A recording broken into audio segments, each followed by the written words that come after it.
Welcome to the Man Sports Fan Podcast. I'm your host, Philip Arthur Schultz, here with From Dog Millionaire, Chris Smith 9, the D4spondent, Hato, that Wisconsin couple, and then our resident Vikings fan, where the in-laws have made inroads. Roster 2 guards the flame. Boys, glad we're all here, recording on a Wednesday instead of a Monday, so that Gardner could watch his beloved Vikings. And I don't think he's happy that it happened. I don't think he's happy that he did it, but he did it. So, Gardner, what do you think about your decision? And if you were to give kind of a percentage rank, this percentage Packers, this percentage Vikings, where would you be? I'm all Packers. I'm all Packers. I bleed cheese, Phil. Don't ever question me on that ever again. Chris, do you want to talk about how you why we decided to call him the resident Vikings fan? Where that came from? Feels like Phil said, the in-laws are doing some damage on you, and watching more games, getting more info. Just feels like the tides could be shifting a little bit. I don't think you'll ever be a Vikings fan over a Packer fan, but I think part of you will bleed just a small amount of purple. Mm-hmm. Well, you got to spend time with the wife, Yeah. It's for the marriage. For the marriage. I'm joking. For the marriage. See, I put you at 60. And it's watching football. Come on. It's true. I put you at 60-40. Just you like defending the Vikings. Wow. You kind of like defending the Vikings. You made time for the Vikings over the podcast. So. Well, I completely ate my words this week because we'll get to that later. But wow, I think that game made Packers fans feel better than about their loss. Yeah. It's anyway. Okay, so today is a Wednesday, right? Hump day. I don't know if you remember the Geico commercial. Mike. That was great. What is your favorite day of the week, and why? I will go with. I'm gonna say Thursday. It's not my favorite, but I'm gonna say Thursday because it's not one of the cliche answers. I just like it's the setup before the weekend. I love when there's Thursday night football. You just got to get through Friday at that point. So Thursday's kind of an underrated day of the week. I'm the cliche. I'm gonna go Friday. It's all Friday, all the time. I mean, you got to get down with Friday. Yeah. Oh my gosh, I get that. I'm not partying about in the Thursday weekend. Football. No, Friday. Yeah. Friday Night Lights. Yeah, your primer for the weekend. It's kind of like that weekend night. You got to get into Friday. If you're not about Friday, you need to re-examine your life choices. That's my bold take for tonight. I like Saturday morning. It's like waking up Saturday knowing, especially if you have a weekend off where you don't have plans, just waking up on a Saturday just knowing that you got 2 days of no responsibility is a very nice feeling. Because when you wake up at 9:30, 10 o'clock in the morning, get a nice sleep in, Saturday morning's nice. I'm with Rem. Friday all the way. And I'm with Hayden Saturday, mostly because that's the one day where I know I don't have to go anywhere. We still might go somewhere, but often we're not, and it's awesome. So, well, we want to talk about fantasy playoffs here. The playoffs have been going on. All the games kind of went as expected on some level. It's kind of sad, but all 5 of us are part of this the playoff fantasy football league. There are 12 teams. The 4 worst scores are eliminated. The 8 move on. We're actually mid-draft right now. Frem, Chris, and I all advance. Guys, what went right for your team? I was the last pick of the draft, and I was not loving that. We did that live here. So I had the 12th pick out of 12 teams. Luckily, the turn went really well for me. I had James Cook and Ladd McConkey, and McConkey went way off. James Cook had a good game, so it worked out for me to be at the end there and be able to get the turn. That's been a rough pick in the past for me. So I think it had some good fortune and having the right players fall to me. Fantasy playoffs is tough. It's a small pool of players. And I mean, I think both Roster and Hato had pretty good rosters and didn't advance. So it's just, to me, it's a bit of a dart throw. But yeah, there is definitely some strategy in it. And, say like when you take a quarterback, when you take a defense, things like that. Yeah, always about trying to find the guys who get the volume. And I felt like I found enough of those guys. Yeah, so it's interesting. I was picked 2, and I didn't love it either. Like, I just didn't like that spot in the draft. I got Saquon in the first round. He didn't really live up to what I was hoping he would be. But I left Saturday with some busts. Mark Andrews kind of sucked. Cameron Dicker had those 2 field goals in the first quarter and didn't score the rest of the game. The Ravens D didn't really cause any turnovers. But then it was Diami Brown, my last pick in the draft, who put up 19 points and basically let me breathe easy on Monday. And I just got to watch Matt Stafford in enjoyment. Ended up finishing 4th overall. And honestly, after Saturday, I was like, I'm not going to make it. I think I'm out. So survive in advance. That's what I love about this league. Yeah, for me, it's 2 words. Derrick Henry. And that's literally the reason I advanced. The rest of my team, it wasn't all hot garbage, but it wasn't good. I was pretty pumped about Will Lutz, the kicker, and I was given Will Lutz. I did not select him. He was the last one taken. I had to have him. And I was feeling pretty good about that. And then he missed that 50-yard field goal, which completely changed the game, which we'll talk about later. But so I got 8th out of 8. But hey, survive in advance. Thank you, Derrick Henry. Like Frem alluded to, Roster and Hayden were eliminated. I think Roster was right behind me, right? Just right behind me. 3 points. 3 points. What went wrong? What was not good? You want to take it first, Hayden? Yeah, sure. Mine will be pretty short here. None of my players scored a touchdown, including my quarterback. So Man. I just everybody completely flopped. I mean, 52 total points. What is there to say? Justin Jefferson was my max score with 10. I had high hopes for Boswell. The guy is a field goal machine, and he kicked 2 extra points. So that was really cool. And it just, I don't know. I felt like every pick besides taking Justin Jefferson, I feel like every time I made a pick, somebody made a better pick after me. And I was just like, man, I kind of fudged up this whole thing. About not getting a running back early was proven to be pretty devastating. And Justin Jefferson was a flop. So that was rough. It was rough for old Hato. Yeah, so I got 11 points from my wide receivers. And I think that's ultimately what did me in. I had a shot at Led McConkey and didn't take him, took Josh Jacobs instead. Jacobs was fine, but McConkey went off. I guess I kind of underplayed, I think, the value of wide receivers in this league. So that's something to just think about next year. Quentin Johnston, I will never, ever draft you or have you on my roster in another league ever again. Thank you for putting up 0 points. As you can see, if you're watching the video, Chris put up the draft, and yeah, I mean, my team wasn't that good either, but it's just good enough. So, man, Derrick Henry leading the way. So it's cool now. Yeah. What's cool now is, right, so it's down to 8 teams. We're redrafting for this coming round. And Frem just did the turn, picked Chris's boy, Diami Brown. He's hoping to reignite that fire. Chris, what did they say in the broadcast about Diami Brown in the game he was having?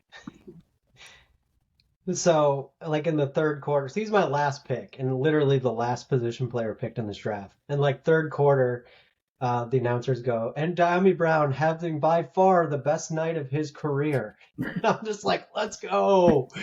And it was just the only reason I picked him is because of anyone left. He had the most snap percentage of anyone left. I think that's my reason.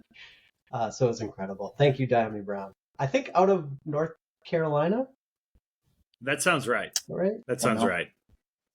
I'll give it to you because I don't have a better answer right now. I don't know if that's right. We're going with it. Yeah, so you can look and see what the draft is now. If you want to pause the podcast, or if you're, you could look at it, see what we picked so far. It's just an interesting way to do a league because you draft one quarterback, you can't draft another. You draft one kicker, one defense. You have to fill all these roster spots. So, there's just a lot of different strategies to it.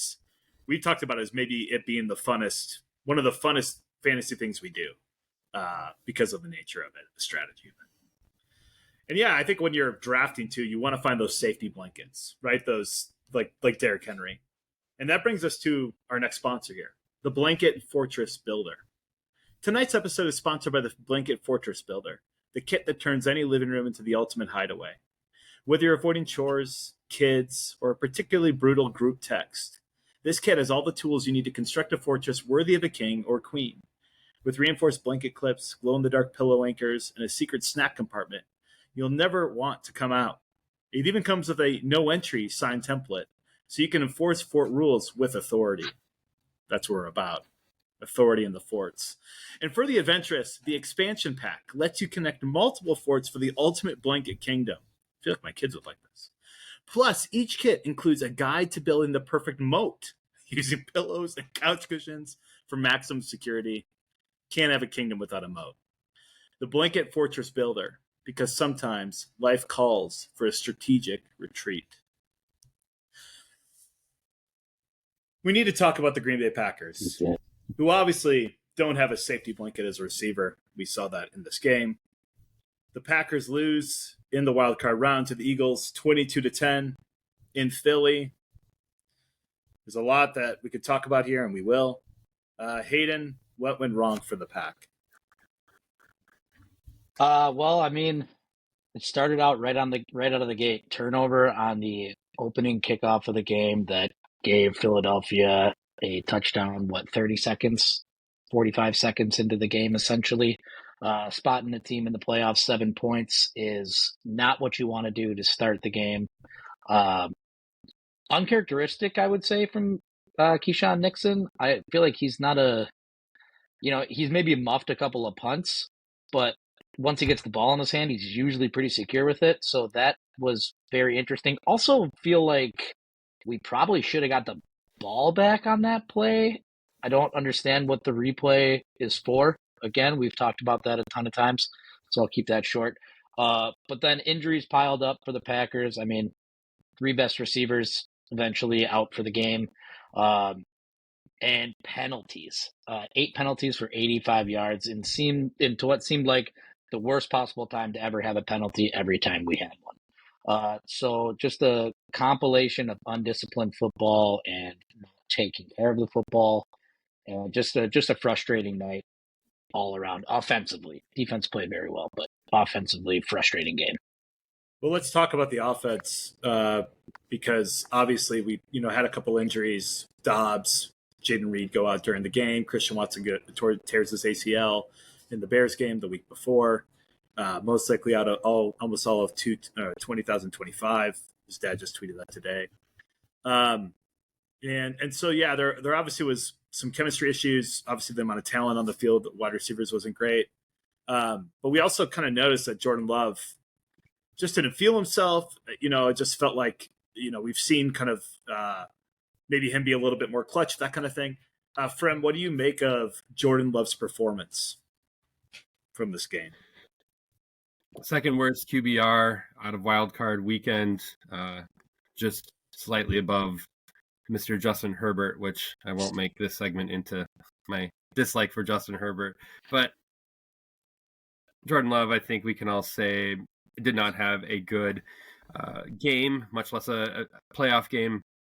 Obviously, 3 interceptions. I'm not even that focused on some of those picks. I know, obviously, a couple deep shots there, just trying to make something happen.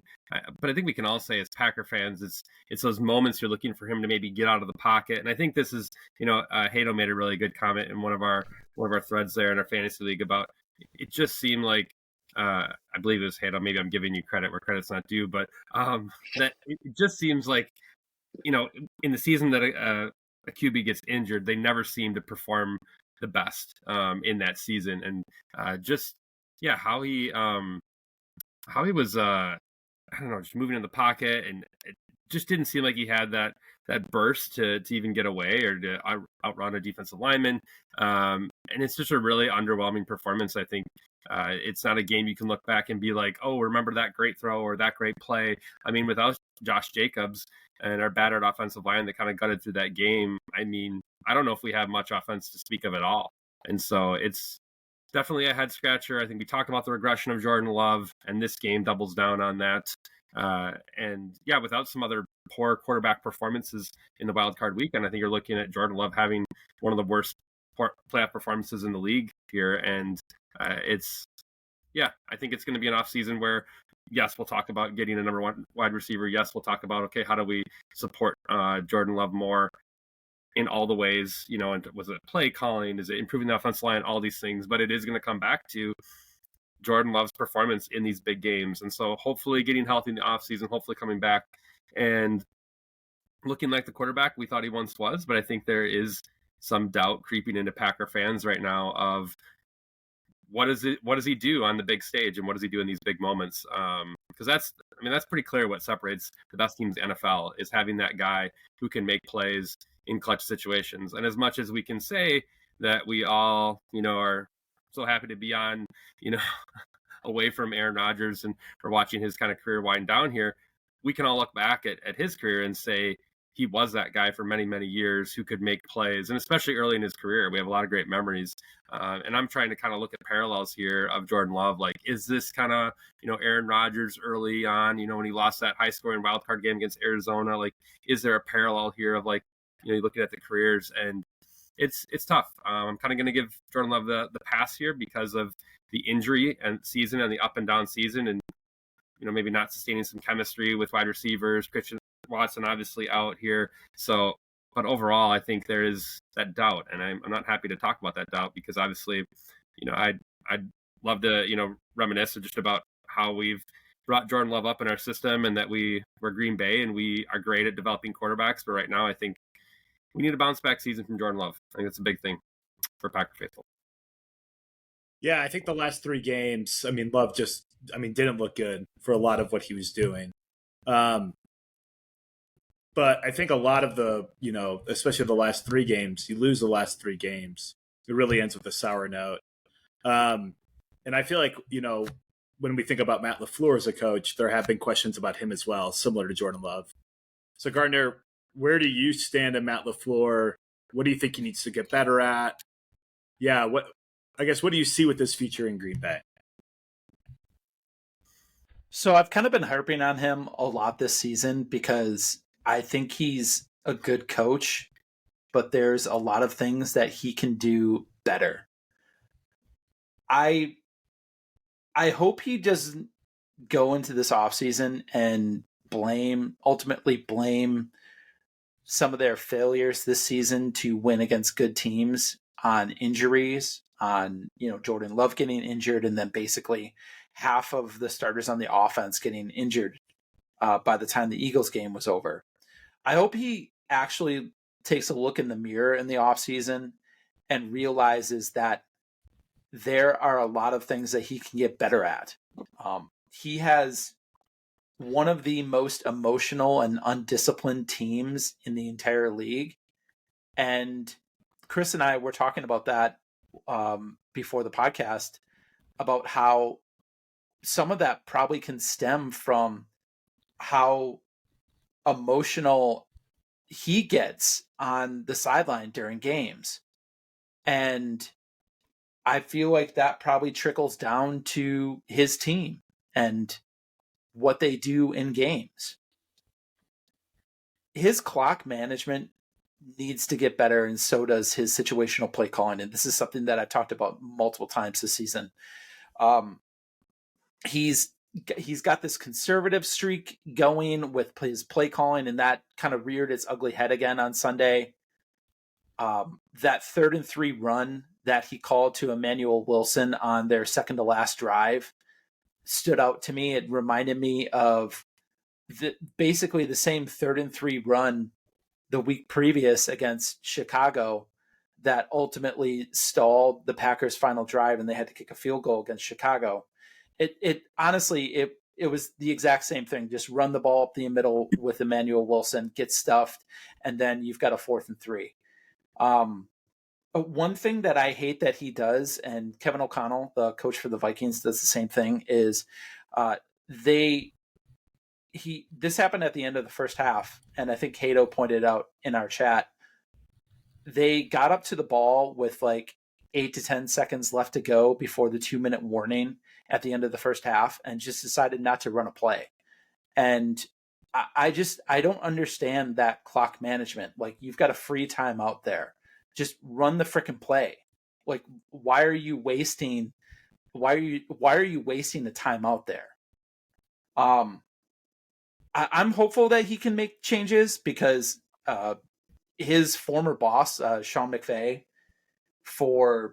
he's been the coach of the Rams for 8 years, and for a lot of his tenure, one of his weakest points was in-game clock management. And for the most part, he has fixed a lot of those issues over the past few years. So I'm hopeful that he can do it. It can happen. So I'm hopeful that LaFleur can make some changes in the offseason because he needs to. Yeah, I think it's almost like, when we watch these last 3 games in particular, I think Matt Fleur made a lot of mistakes in these last couple weeks. And then Jordan Love just didn't look the same. And it felt like that Christian Watson injury happened at the wrong time for our team because, like Matt LaFleur said in a press conference, he is our most important receiver. And I think while we had not had him at other points, it felt like we were getting away with it or figuring something else out, especially with Jaden Reed. And Jaden Reed actually had a pretty good game until he got injured. But it was one of those where, like, I think that Watson injury was so big. I'm bullish on the Packers. I mean, they had a statistically better year this year. If I was, thinking about how they're going to look moving forward or, this coming year, on a 1 to 10 scale, I'm at a 9. Obviously, we took a little bit of a step back, right? Last year when we got to the playoffs, we were just happy to be there, right? We didn't even think we were going to be in the playoffs, especially midway through the season. Jordan Love goes on this crazy run where he's 18 touchdowns, 1 interception. If you actually go back and look at those games, we never blew out teams in that stretch, but we won by like 1 score or 2 scores, and usually we were just played a little bit more cleaner football. This year, our D looked fantastic, especially toward the second half of the year. You can make an argument against the Eagles. We played good enough defense to win that game. And I just think we're only going to get better. You, in essence, don't have your cornerback 1, Jair Alexander, that you've been expecting to be back. And so you have guys like Carrington Valentine, Eric Stokes, Keyshawn Nixon kind of all out there. And it felt like they got better as the weeks progressed. And, I mean, it kind of looks like we're not going to have Jair. We'll have to pay him about $18 million next year. He's only played 14 games in the past 2 seasons. It just feels like it's almost run its course. Even Jair, his last post-game press conference in essence says, I don't want to say anything because I don't want to say anything. I don't have anything positive to say. And I think it's that kind of personality we actually need to get out of Green Bay. As much as I like Jair and I love his time here, and he was amazing, right? Out of Louisville. I know Chris was mad we didn't pick Derwin James. I loved what we did, right, and getting Jair Alexander. And it was working really well. But I think he's probably when we let go or trade or something.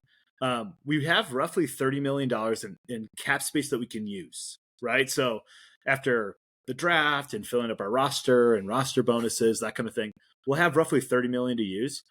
And I think they'll try to use it this year. Like, I think they know, right? There's a lot of players coming on these 3rd or 4-year contracts, right? We're the second youngest team, we're the second youngest team in the NFL. We're the youngest team in the NFL still. And so I just know that I think we're going to probably go for 1 or 2 bigger key pieces this offseason.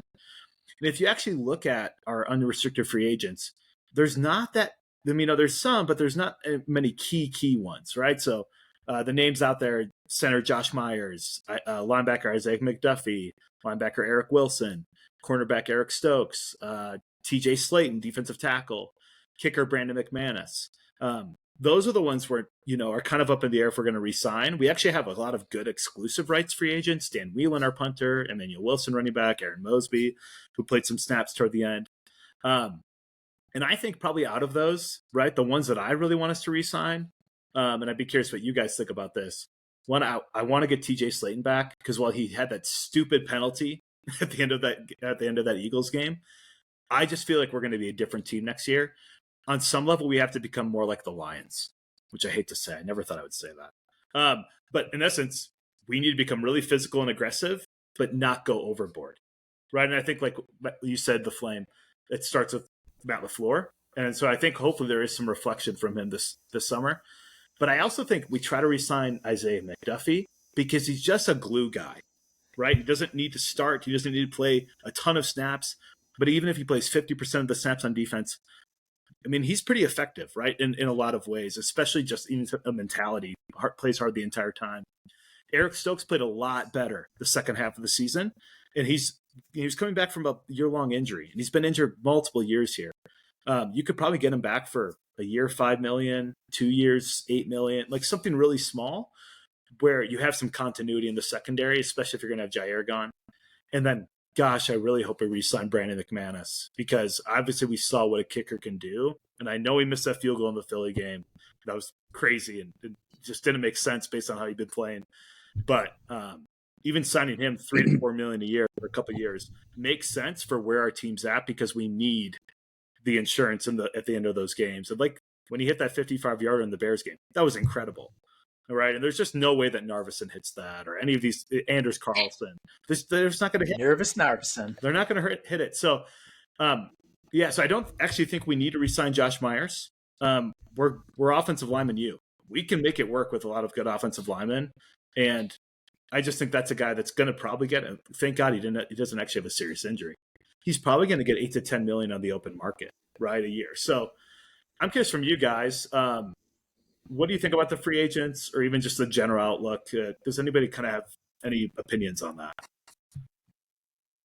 I'll jump to the other side of the spectrum. If you, Phil, you said you're, up at like a 9. I mean, I think I'm down at like a 3 for them. I'm on the totally other side. I think we could be competing just to stay at a last place next year. I expect the Bears are going to bring in a primetime coach. I mean, if they're smart, they're going to bring in Pete Carroll, and they're going to be a much better team with Pete Carroll as a head coach. And Caleb Williams, I mean, I don't know if I'm fully a believer in that, but I think the Bears are going to be a much better football team. Do the Lions fall off? No, I do not think they fall off. Do the Vikings fall off that much? For roster, hopefully not. I think the Vikings are still going to be a really good football team. Whatever they do at quarterback, I think they're going to be there. I can see the comment there of sure the Bears are incompetent. Sure the Bears are going to find a way to fall apart, but they have the talent. If you go through their roster and you go player for player, they have the talent. They had some of the worst mismanaged games you could point to in the NFL, and so their 4-2 start this last year is indicative that they can be a good football team with better coaching. And so I mean, I hear you, Phil, on the roster construction and okay, it adds up in some of those places, but at the end of the day, I think we're the Flame has great points about play calling, clock management. We're looking at Love. He's potentially regressing here. We need Love to bounce back and have a really good season.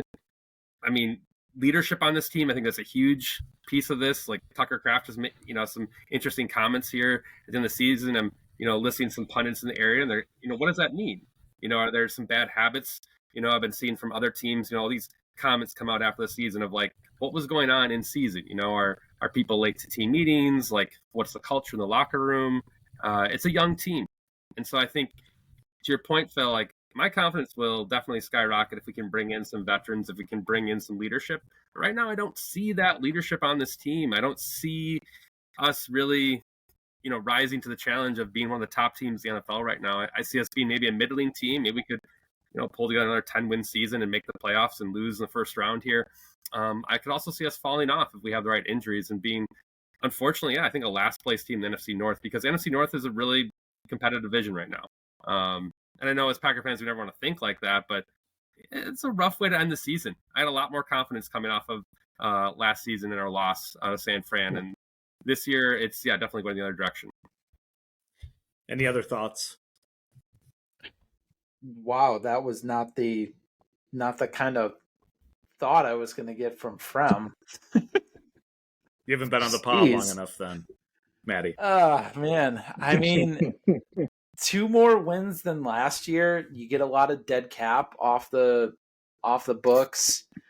Youngest team in the NFL. I guess You finished roster. Yeah. I guess I'm just curious, like, where do you find confidence though? Because I get the record, right? I get the record, but like, who did we beat? That's, we've debated that, right? And like, we're looking at some of these veterans leaving. Myers is going to leave, Jair is going to leave, Watson's going to be gone. Like, where do you see, like, where do you like feel good about this team moving forward though? I mean, I guess I just don't see that we beat any valuable teams this year. One thing to feel good about is you finished 3rd this year, so you're going to play all the 3rd place teams again next year.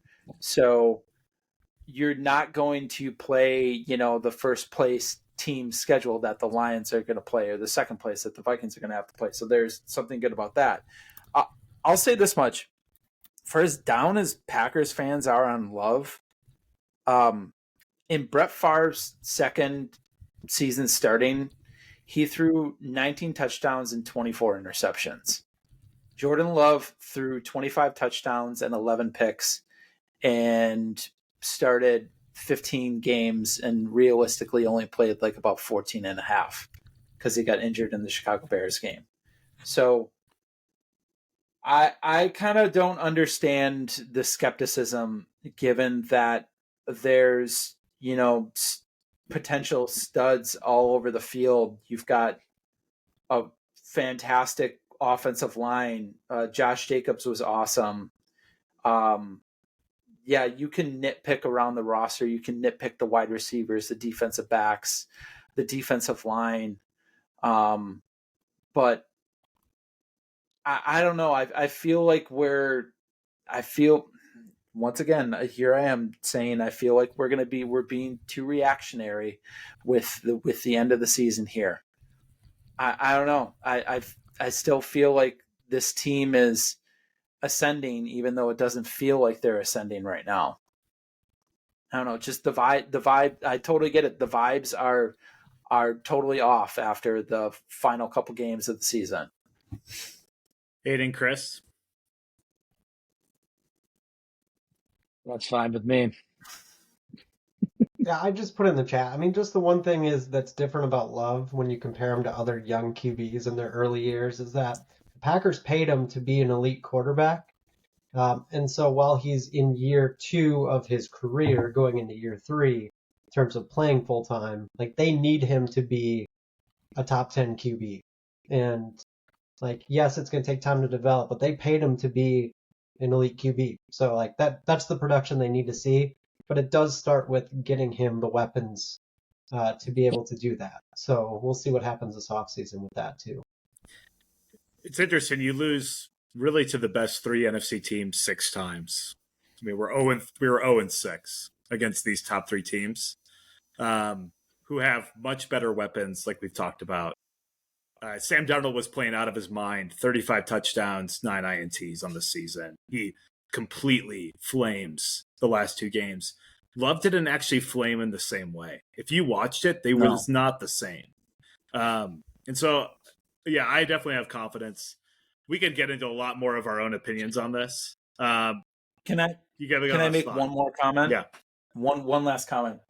The Packers had 500 more rushing yards this season than they did last season. They were ahead in more games last season. We didn't need to pass as much. So like, I don't really look at like overall stat lines that much when talking about like the season that Jordan Love had. Like we need to have like a little bit more, like there's more nuance and context to it that can explain why he didn't have as many passing yards or touchdowns as he did last year. With that, we need to maybe, there was times where this season, especially in the Eagles game, you just wanted to turn off the TV. You were just like, hey, I'm done with the game. I don't know if any of you felt that. I did at one point. Frem, can you tell us about our next sponsor, Remote Roulette? We're thrilled to welcome Remote Roulette, the gadget that solves the nightly battle over what to watch. Just press the button and we'll randomly select a show or movie that's guaranteed to keep both sides of the couch happy. With settings like rom-com compromise and action without eye rolls, you'll never waste another hour scrolling. For families, there's even a kid mode that filters out anything with jump scares or questionable language or talking animals that aren't funny.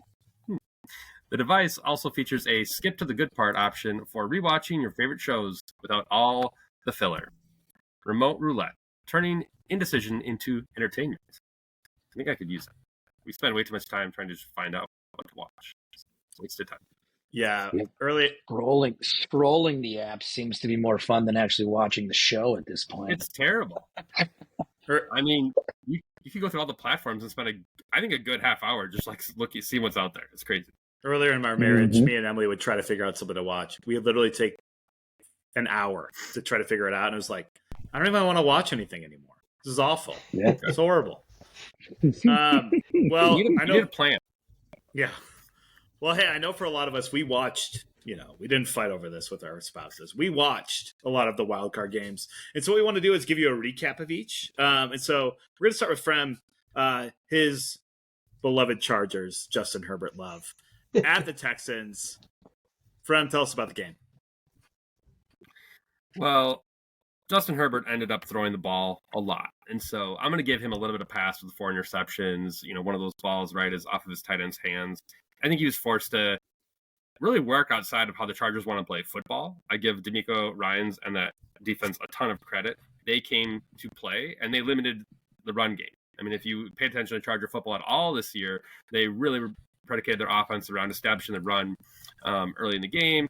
Their 2 horses, they had healthy, J.K. Dobbins and Gus Edwards, but they really forced Justin Herbert to put the ball in the air. I mean, it was great for fantasy purposes if you had Ladd McConkey like me. Outside of that, I think it was a rough football game to watch because the Chargers were not playing their style of football that they want to.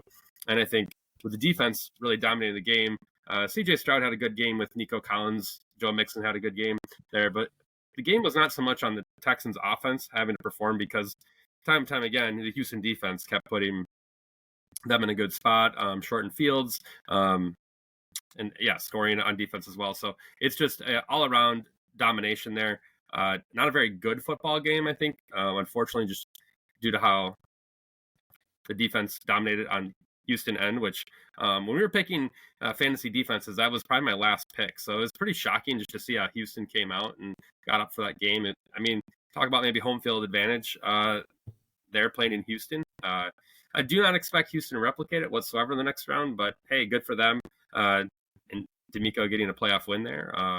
I thought C.J. Stroud had a very underwhelming year and definitely regressed, albeit he had his top weapons go out during the year and then obviously tanked out with the tragic injury to end the season. So be interesting to see how they perform at KC. Even, they had that game at KC not long ago. So I'm really intrigued to see how they do moving forward.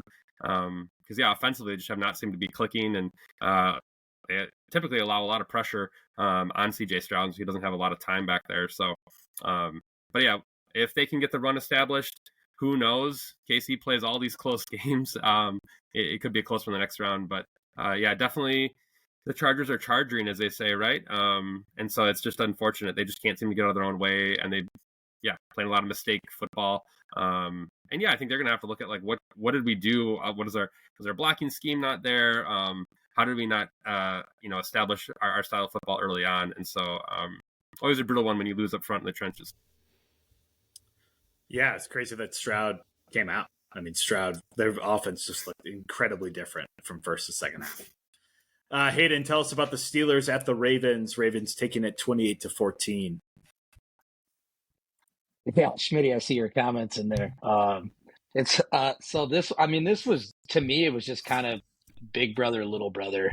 It was just the Ravens coming in and just being like, yeah, you think you're good, but when it comes down to it, you're still the little brother and we will absolutely dominate you. 299 rushing yards for Baltimore, 29 rush yards for the Steelers. I mean, you're not going to win any football game doing that. Time of possession was basically 40-20 to the Ravens. Surprisingly, like, I can't believe I'm going to say this. Russell didn't play that bad. I mean, no picks, almost 270 yards. Did he have 270 yards maybe? 2 touchdowns. He didn't play good. There was no momentum. There was no, they didn't score. They weren't even really close to scoring in the first half. They had punt after punt after punt. Had the 2 nice possessions in the third quarter, but really just couldn't get anything clicking on offense. And Derrick Henry, it's unfair that he's on the Baltimore Ravens. It's just like they were so good last year, and then you add Derrick Henry, and he just comes in and does whatever he wants, whenever he wants, and makes people look silly. And it's awesome to watch. I mean, it sucks being a Packers fan and he's not on your team, but it's really cool to just see him just kind of reignite his career, come into Baltimore and just showcase the fact that he still absolutely has it, and it doesn't really seem like it's slowing down. So just kind of an all around, love to see Russell lose. Great football game for the Baltimore Ravens, and just a meh. We didn't show up. We were declining as the year was ending, and kind of, at this point, typical Pittsburgh Steelers football. Make the playoffs, get bounced. It's just kind of what they do. So, yeah, it's pretty awesome having 2 Hall of Famers on offense together that are touching the ball as much as they are, in Lamar Jackson and Derrick Henry. I got to cover the Broncos at Bills. Bills win 31-7. I live in Denver, right? So I went to church on Sunday, and 20 people had Broncos stuff on, and nobody has Broncos. It's not like Wisconsin where everybody's wearing their Packer gear all the time. It's not really like that. People were in, and not necessarily thinking they beat the Bills, but the Broncos started hot in this one, right? Bo Nix to Troy Franklin, the Oregon teammates. The first rookie-to-rookie QB wide receiver touchdown ever in the playoffs. Crazy, super cool. So they started hot, and I think a lot of Broncos fans maybe thought game on at that point. The Bills end up kind of responding. They get a touchdown. They get a field goal. It's 10-7. The Broncos have a really good drive at the end of the half. Bo makes a couple big plays with his legs, that kind of thing. And then Will Lutz, usually a very, very reliable kicker, has had a lot of good years in the league, misses a 50-yarder. Again, it's 50 yards. You're outside. But that seemed to turn the tide of the game. I think if they hit that field goal, it's 10-10 going into half. The Broncos have to be feeling really good with where they're at. And I think even being down 10-7, they're probably still feeling all right, but they lost the momentum there. And then Josh Allen just took over, right? And a really easy pass to Curtis Samuel, makes a bunch of moves, gets to the end zone. Josh Allen does Josh Allen things, throws this insane pass to Ty Johnson in the back of the end zone. He makes a ridiculous catch that it could have looked incomplete even the way it was caught. I think they called it a touchdown and probably couldn't overturn it. And if maybe it was incomplete, they probably couldn't have overturned that. I don't know. But anyway, the Broncos, who had maybe played a really, really good first quarter, just couldn't hold up the rest of the game. And, I think on some level, the Broncos are just happy to be there, right? They didn't expect to be in the playoffs this year. Didn't expect for Bo Nix to be kind of what he was this year. And so I think overall they could be happy about the season. But the Bills, man, look in form. Josh Allen looks in form. That team plays really well at home. And, so they go ride to a comfortable win, 31-7. Chris, you had the Commanders, or the Commies, as Raster Two Guards calls them, at the Buccaneers. A really fantastic game. Commanders win 23-20. Tell us about the game. Yeah, definitely the game of the weekend. I think we all thought this would be a close game. I think when we were picking, we had kind of a split in terms of who we thought would win. What really stood out to me in this game, there's a couple things. One, obviously Jaden Daniels has solidified himself as a superstar quarterback. They got the ball with 4 minutes left in the game, tied. He drove them down the field in a position to kick the game-winning field goal. Doink, by the way. but never gave Tampa Bay the ball back. And that, to me, is a huge sign of quarterback development and just him understanding the game, the clock, and that process. But here's the stat of the game for me. Like, it really wasn't a defensive battle in terms of how you would think it. There was one sack on both sides. There was one turnover, and that was by Tampa. But that turnover changed the entire game. They tried to run this sort of like jet sweep type action. The ball fumbled. Washington picked it up and scored. But if Tampa doesn't do that, I think they control the game enough to win it. But the thing is Tampa is known as sort of an air attack team. Like, you think of them as a team that throws the ball a lot. Baker Mayfield only threw the ball 18 times in the game, which I still look at it and I'm like, that doesn't make sense. So I was going through game logs, and he hasn't had less than 25 attempts in over like 12 weeks. So just they got game scripted in this to where Washington controlled the ball, and they just couldn't get in any sort of rhythm on offense. Bucky Irving played well. Mike Evans played well. Tampa Bay's defense played well. But it's just that one turnover. Like, you think about the whole game, that one turnover changed the entire game. And Jane Daniels is so cool, calm, and collected under pressure. It doesn't even look like it phases him at all. So it was cool to see Washington win. I think it's their first playoff win. I don't remember the exact year, but 20 years, 15 years, something like that. It's been a long time. So good for them. Now they get to head to Detroit. So that'll be an interesting matchup in itself. In the last game, the resident Queen supporter, Matt Gardner, gets to tell us about the Vikings at the Rams, I should say. Rams win 27-9. We know that Gardner watched the whole game. Tell us about what happened. No. Tell us about the game that happened. I definitely didn't watch the whole game because my wife Brooke made me turn it off probably halfway through the fourth quarter. Vikings fans are so tortured. After the Rams went up 7-0, Brooke looked over at me and said that the game was over. And I was like, huh? Like, really? Like, already? It's over? And man, I should have known.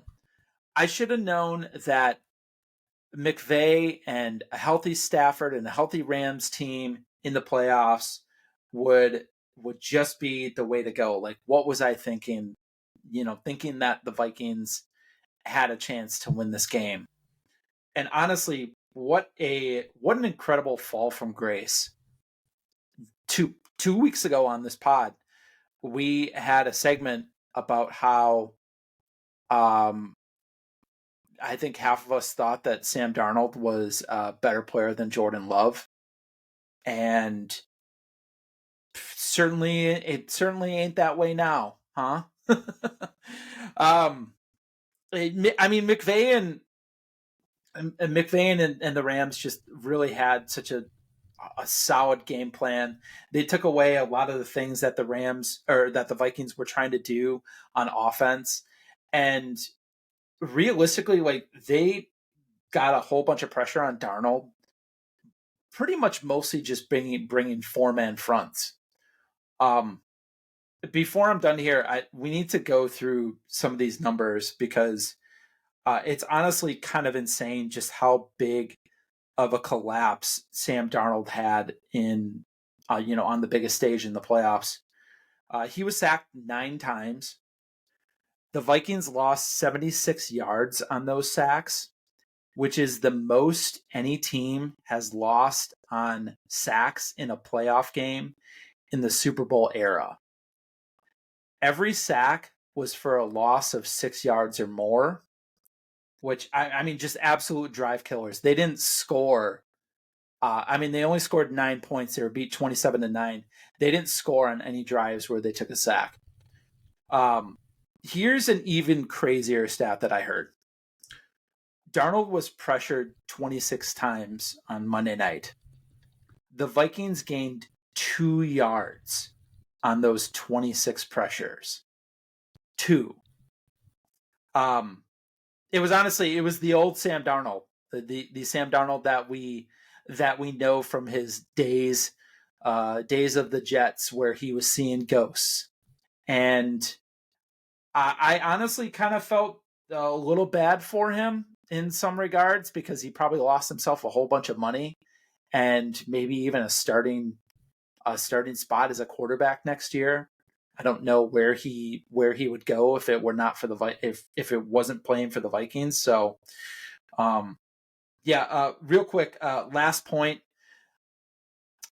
A quarterback should not just be able to lightly toss a ball into the ground when they're getting sacked and have that get called a pass. I know that technically the rule is, Stafford's arm was moving forward on that, would be fumble. But like, honestly, like, I realize that it's technically right, but like, it feels really wrong that was, that wasn't a fumble. Like, am I wrong for thinking that, guys? The only thing I will say is heads up, like credit to Stafford because he did like as the awkward situation and like him bent over, like he did legitimately intend to throw the football. Like he was doing that on purpose. He didn't lose control or anything. Like he kind of had in the back of his head, he's like, this is a rule. I know Puka's over here. Like I'm going to try and throw this ball because I'm probably going to fumble if I don't. So like heads up to him for knowing the rule and knowing where his guys were because he did intentionally throw that ball. So I know he good on did. him. It just feels dumb that It you can was just weird. like you can just throw the ball, like just throw it directly at the ground and your receiver is a couple yards away and like you can't even get an intentional grounding penalty for that. It just feels dumb to me. Oh, it's like the golf play against the Vikings where, he's in the end zone and he throws it away as he's about to be sacked. And they said there was a guy in the area. But if you look at where he's actually throwing it, it's like he's not trying to throw it to anybody. He's literally just trying to get rid of it. Yeah. I rarely ever feel bad for the Vikings. Maybe on the pool play, Josh McCown to pool in the back of the end zone. That play. I didn't feel bad on that one. I know that was pretty awesome. That was my favorite Packers team. 03 Packers. Amon Green, 1,800 yards rushing that year. I love that team. Yeah. That 4th and 26 was probably the worst playoff moment of my entire Packers life. Maybe even worse than the 2014 Seattle loss. Yeah, but with this Rams game, I definitely felt bad for them. It's just they're a cursed franchise, man. The Minnesota sports in general is cursed. It's crazy. Well, hey, let's move from these reviews, right? And if you watch the games, just kind of remembering back, hopefully this is helpful for you. We do have some awesome games coming up this weekend, kind of bigger spreads in a number of them. It's Texans at Chiefs, Commanders at Lions, Rams at Eagles, and then Ravens at Bills. Gardner, we're back to you. The Texans at the Chiefs. Give us a preview of this matchup. I don't know. I'm going to preface this by saying that I completely expect the Chiefs to win this game. I don't know if they'll cover, but I think the biggest questions for me, on how the Texans can win this game are, can CJ Stroud go nuts? Like we need 300 yards plus passing from him probably in order for them to have a chance to win this game. And they need to have some turnover luck. I think the Chiefs need to have at least 2, maybe 3 turnovers in this game in order to lose it. Frankly, I don't think that's going to happen. And then I kind of expect the Chiefs to probably win by 10 or more points. I don't know. I just don't think I just don't think the Texans are that good. And I think that the Chargers chargered in round 1. And yeah, I'm not a fan of this Texans team. Who has the Chiefs winning? Raise your hand. Are we unanimous? Okay. Thought so. Yes. From Commanders at Lions. The line is 9.5 for the Lions. I think this could be the highest scoring game of the playoff weekend in just terms of, both teams having to score a lot of points going up and down here. I don't buy that Washington's going to be able to slow down Detroit's offense. So if Washington can't put up points, this is going to be a terrible blowout, and that spread will actually make sense. So indoors, though, I think it's going to be a fun game.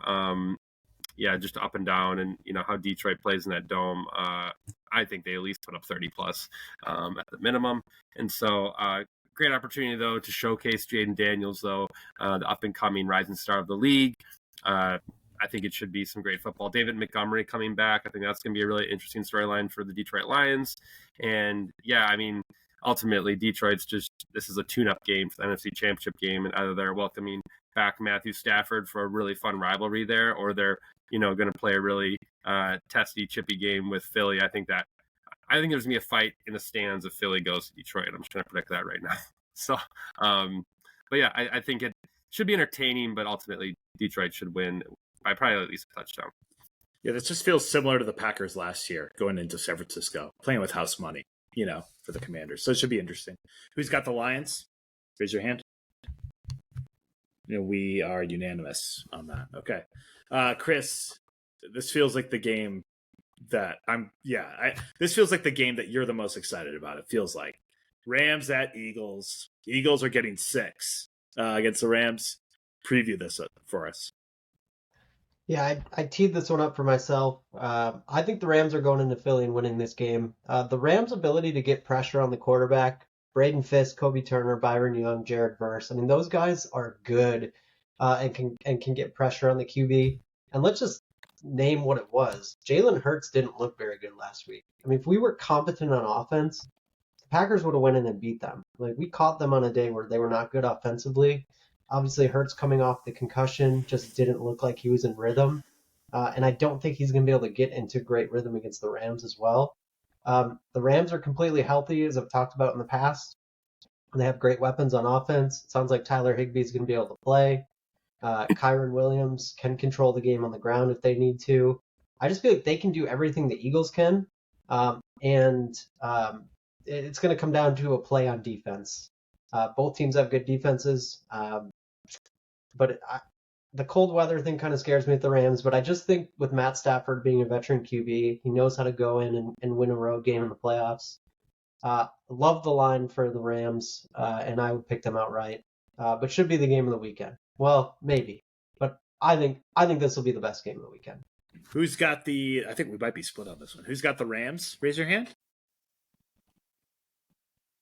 All right. That's 3 for the Rams. Chris Hato and roster 2 guards. Eagles? Yeah, me and Frem. Yeah. I think you might be right. But this next game we're going to talk about, the feel of it feels like the biggest game of the weekend. We got the Ravens at the Bills. The Ravens are favored by a point. Hayden, tell us about it. Okay, first of all, the Ravens being favored by a point makes absolutely no sense to me. What is the point of seeding in the playoffs if you're going to give the lower seed the spread points there? I don't get it, especially on the road. But on paper, this is absolutely the game of the weekend to me. But looking at this weather forecast, it looks horrendous in Buffalo this weekend.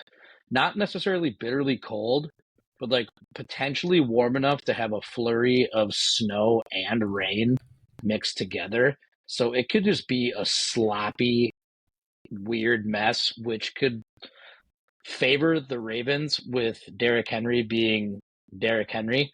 I mean, obviously the atmosphere is going to be Buffalo being at home, and they know how to play there, and they know how to play in any weather. Maybe slightly better than Baltimore, but they play in pretty similar weather. Maybe a little bit less snow in Baltimore than Buffalo, but this doesn't seem like it's going to be like a huge dumping of snow. Has the potential to be,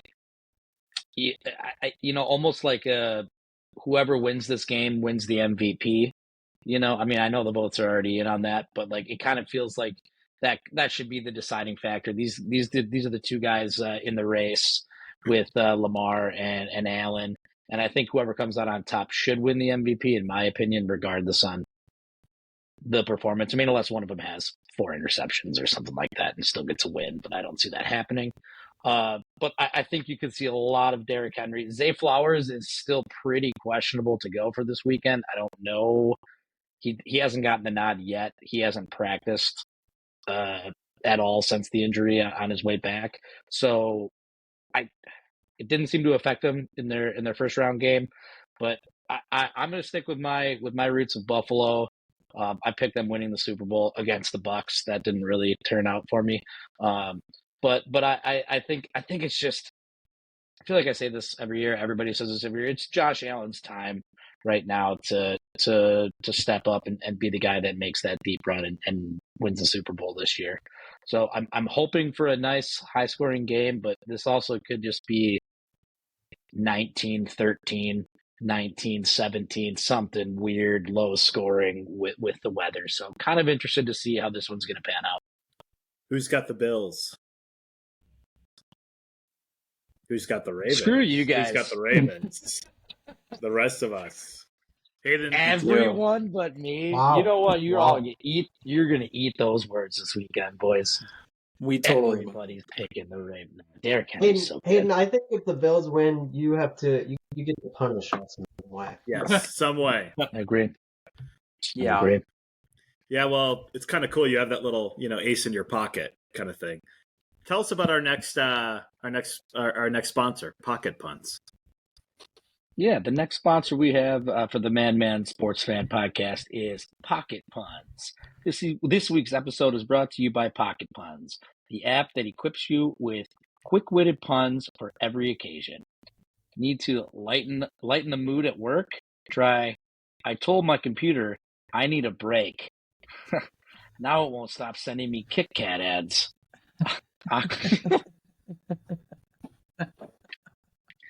Awkward family dinner? I'm on a seafood diet. I see food and eat it. For the romantics, impress your date with classics like, are you a magician? Because every time I look at you, everyone else disappears. That's good. Or if you're stuck in traffic, keep calm with, why did the Scarecrow win an award? Because he was outstanding in his field. My God.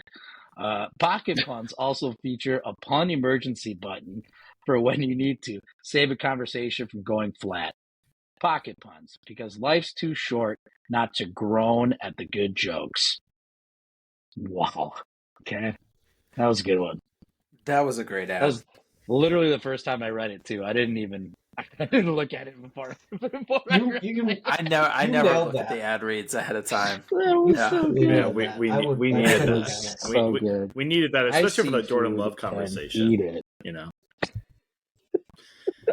Okay, well, we get to our next segment here, Around the World of Sports. This is really the Chris Smith 9 vision for the podcast, I think. Around the World of Sports.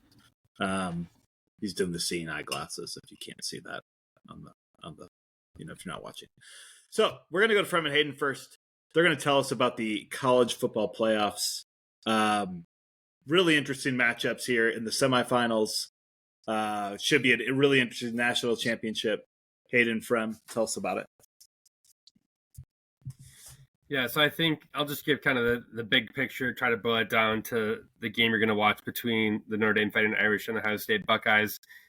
I think just these teams making to the national championship game really blows up the college football playoff seeding system. So I think they're definitely going to have to revamp how they do that, whether they're, putting the conference champion, as a top seed, who gets the first round bye there, et cetera. All first, top 4 seeds were eliminated really quickly. I believe Ohio State's an 8 and Notre Dame was I'm going to blank 7, I think it was. And so just, the seeding system is really goofy. And I think there's a lot of questions that come into play with that. But I think really excited because you could easily say that Ohio State wouldn't be in this game per an old system.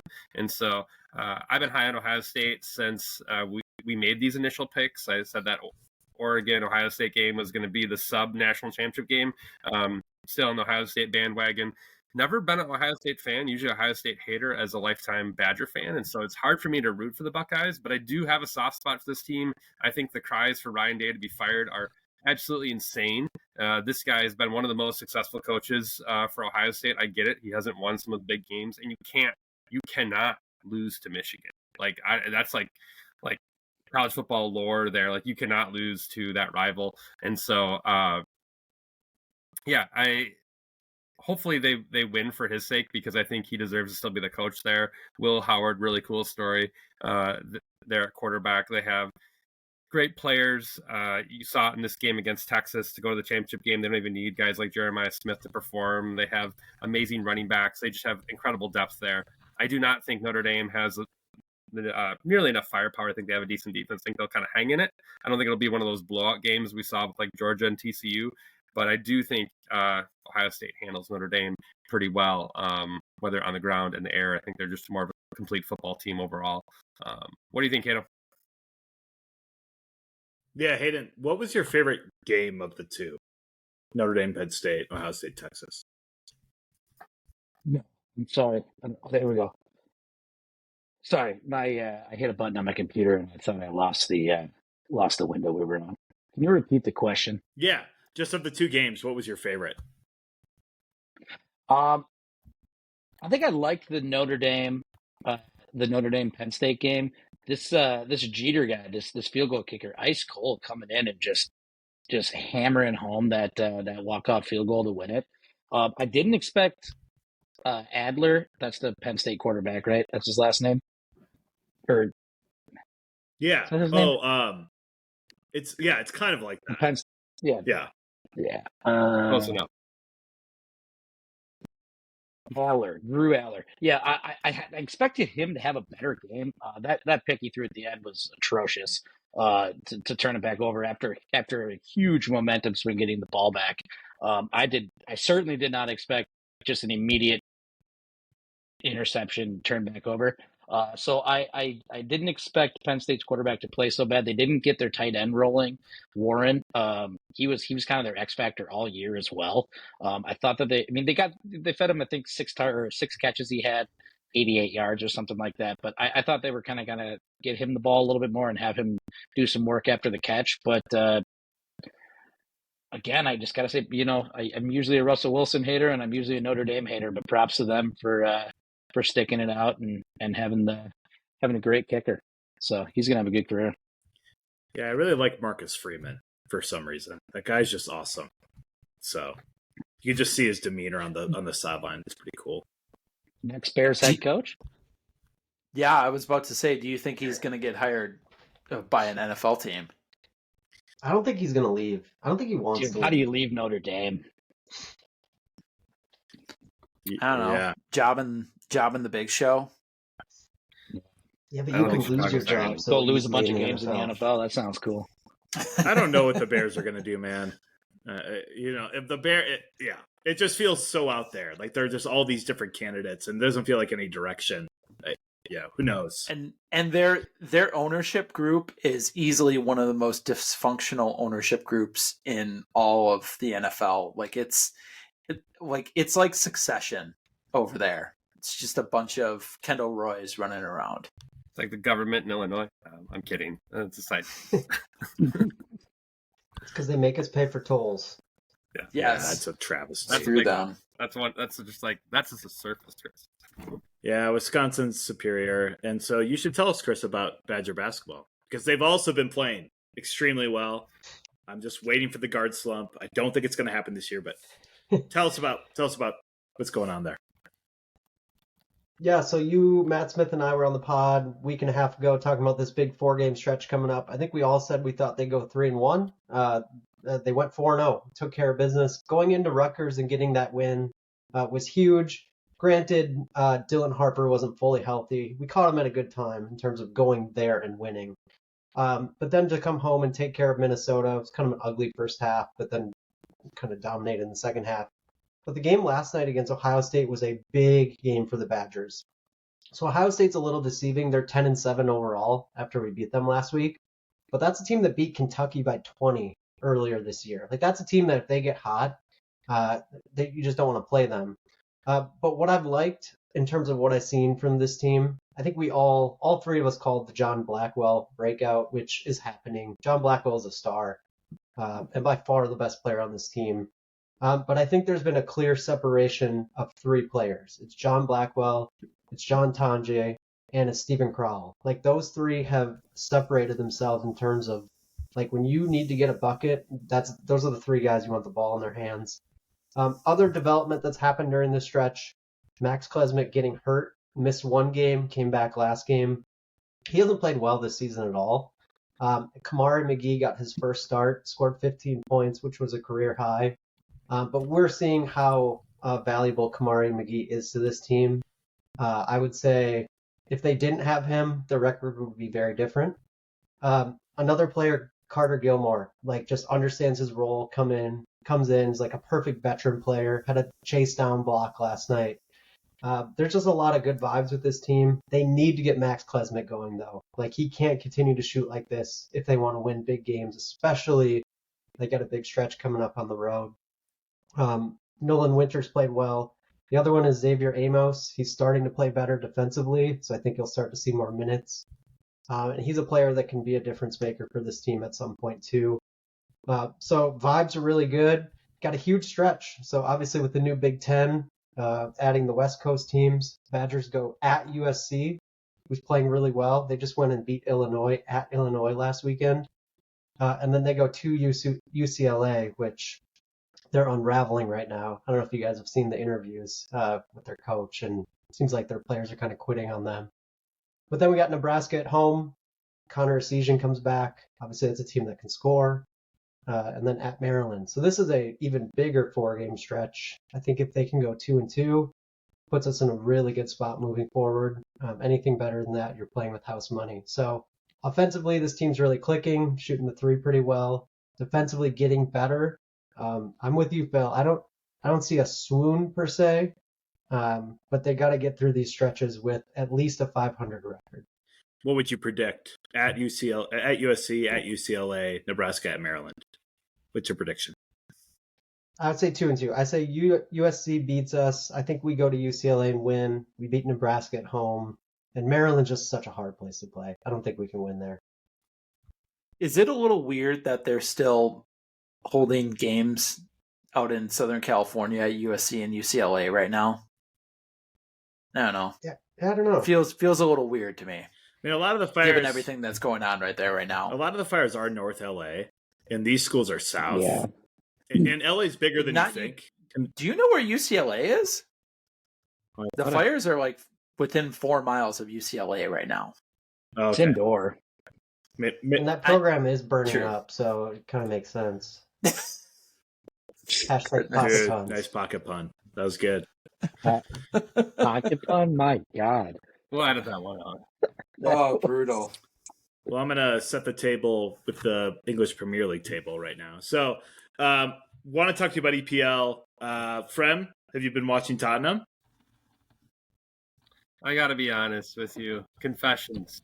I'm too locked in on other things with the time I have. So, tell me about Tottenham. I need an update. Well, it's not going well, so it's not a bad time to kind of like not be watching. They are 13th in the table right now. They've lost many games. They've been unbeaten for a while here, or they've not won a game in a while. So Liverpool still on top here on the table, 47 points. They just are so consistent. Arne Slot, the new manager, has done such a good job there. Mo Salah's on a mission in his last year in the EPL. He's right now the goals leader. And yeah, he's just playing amazing. They're playing amazing football and really just good situational soccer football, where they in essence are just not giving up goals, tons of clean sheets, and just playing really efficient. So not necessarily racking up the score 5-6-0, but winning 2-0, 2-1, 3-0. Pretty awesome. Arsenal has been playing really well. They were kind of in a swoon earlier. They've won 4 of 5. They're at 43 points, second in the table. Nottingham Forest continues to play well under Nuno. I think that's his name, Nuno. And man, they just defensively are so good. They've only given up 10 goals in the league this year, and that's in 21 games. So not scoring, or I should say they've given up 20. So about roughly 1 a game.